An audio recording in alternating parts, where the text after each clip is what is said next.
The pass was a choke point. One road, two cliffs, no easy way through. Our reconnaissance unit had been cut off. Communications were weak, supplies low, enemy forces were closing fast. Corporal Daniel Hayes and his squad arrived to extract them.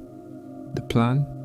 Get in, get the civilians and the team. Get out. Simple on paper, impossible in this valley.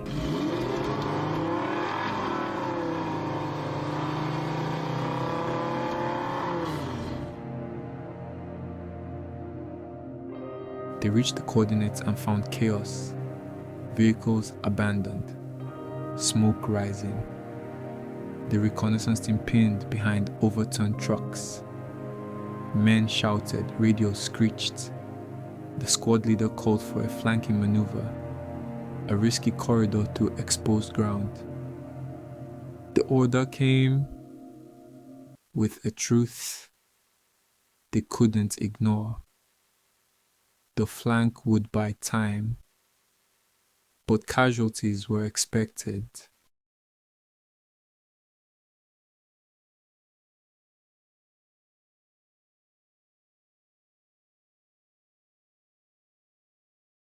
Daniel's team swallowed the lie of simplicity. They knew the math. If someone could hold the enemy's advance long enough, the rest could slip past. Someone had to delay. No one volunteered at first. They all understood the price. Then Daniel stepped forward and said, plainly, "You go. I'll hold them, no drama, no speech, just a hand on a rifle and a choice."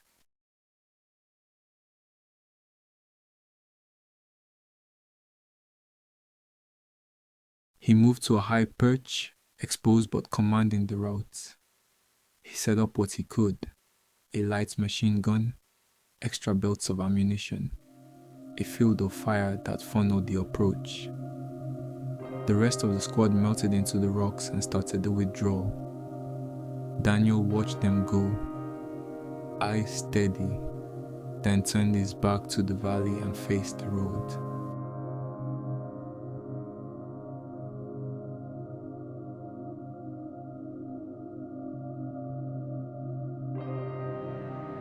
He did not make speeches. He did what trained hands do: organized the defense, set interlocking fields of fire, rigged improvised cover, left liaison markers. He spoke in numbers and angles.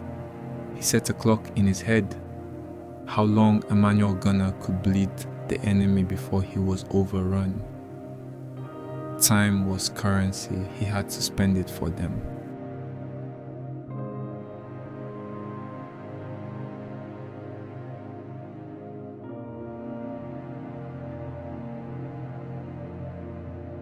One by one, they moved through the pass, wounded, exhausted, carrying civilians on their backs.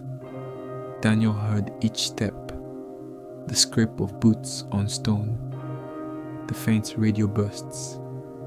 He marked their silhouettes against the dawn and measured each breath they took away from him as payment for the time he would buy.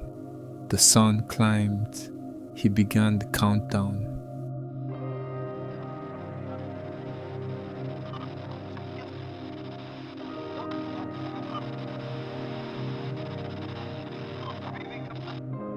The enemy poured into the mouth of the pass in waves. Scouts first, then fighters pushing in loose bounds. They expected light resistance. They did not expect a prepared position with overlapping arcs. Daniel's first burst cracked across the slope. The valley answered with confusion, then with return fire. The clock he'd set started to run.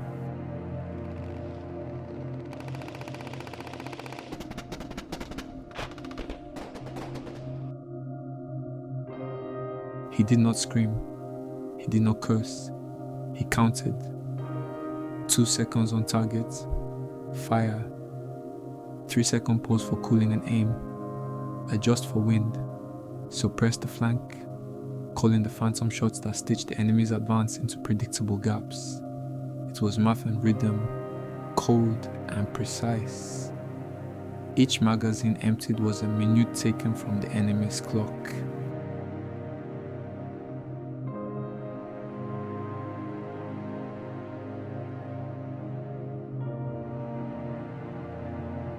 Bullets thudded into rock around him. Shrapnel hissed. A sniper round chewed a ledge within arm's reach. Still he reloaded, swapped belts, recited. A young fighter rounded the boulder, exposing an angle Daniel had not expected. He adjusted and the gun answered. Wordless, relentless. His breathing matched the recoil, and the land shifted under him like a clockwork mechanism of violence.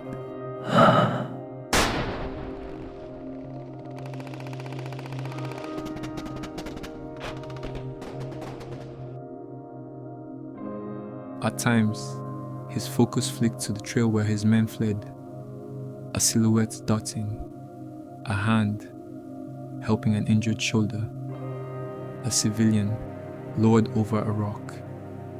Each figure that passed the corner was an accounting entry in his mind. One by one, they slipped into the valley and were gone. He marked them off and returned to the rhythm of fire.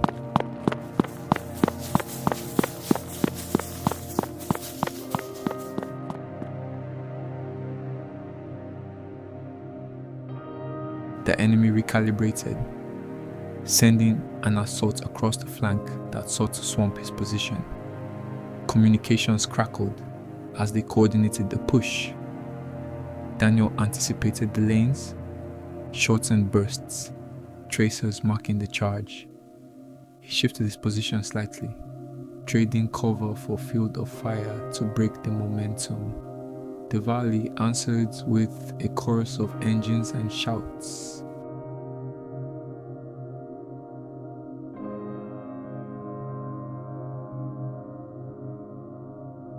Time blurred. He kept count of what mattered. Rounds fired, positions hit, gaps opened. No speeches, no glory, only the ledger of survival. He felt a burn of wind on wounds he hadn't loaned himself time to notice. Fatigue arrived like a second enemy, slower, patient. He pushed it down and continued.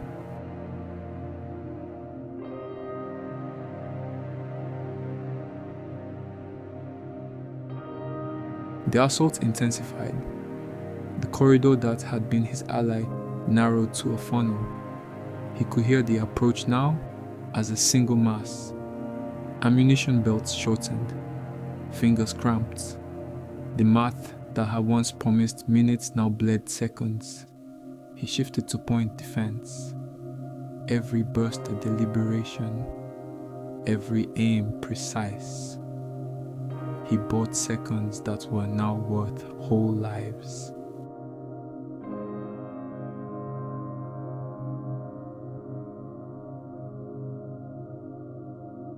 He thought of nothing grand. He thought of the ones who'd gone and the ones still moving.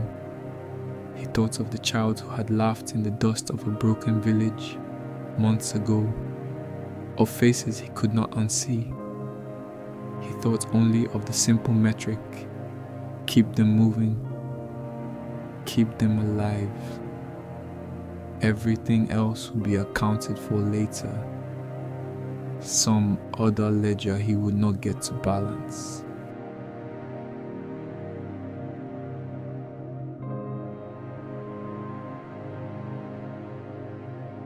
He tapped the last drum, felt the cool metal that would not be refilled.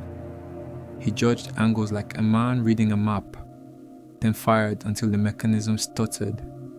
Somewhere below he heard a shout, the sound of success or a plea. It did not matter. He had bought them a sliver of safety. He had no more minutes.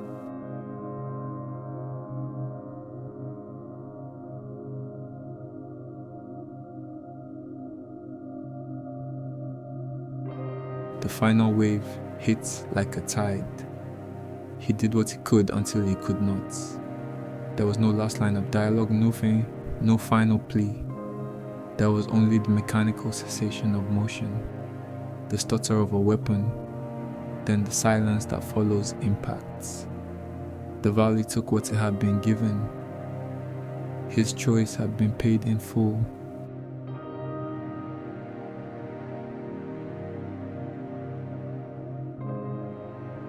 Later, the squad emerged into lights. They found the wounded, they found the living, and they found the man who had ensured their breath. They carried what they could carry and kept going. There would be debriefs, there would be paperwork, and there would be silence for the one who stayed. For now, they left footprints where he had stood, and the pass was theirs. He stayed, the rest went on. History will file this moment differently depending on who writes the reports. The men who live will tell the story of a comrade who bought them time. Some will call him reckless, others will call him merciful. We call him one of the many who chose to stand. If you believe these stories deserve to be remembered, subscribe to Veiled Valor. We will keep telling them.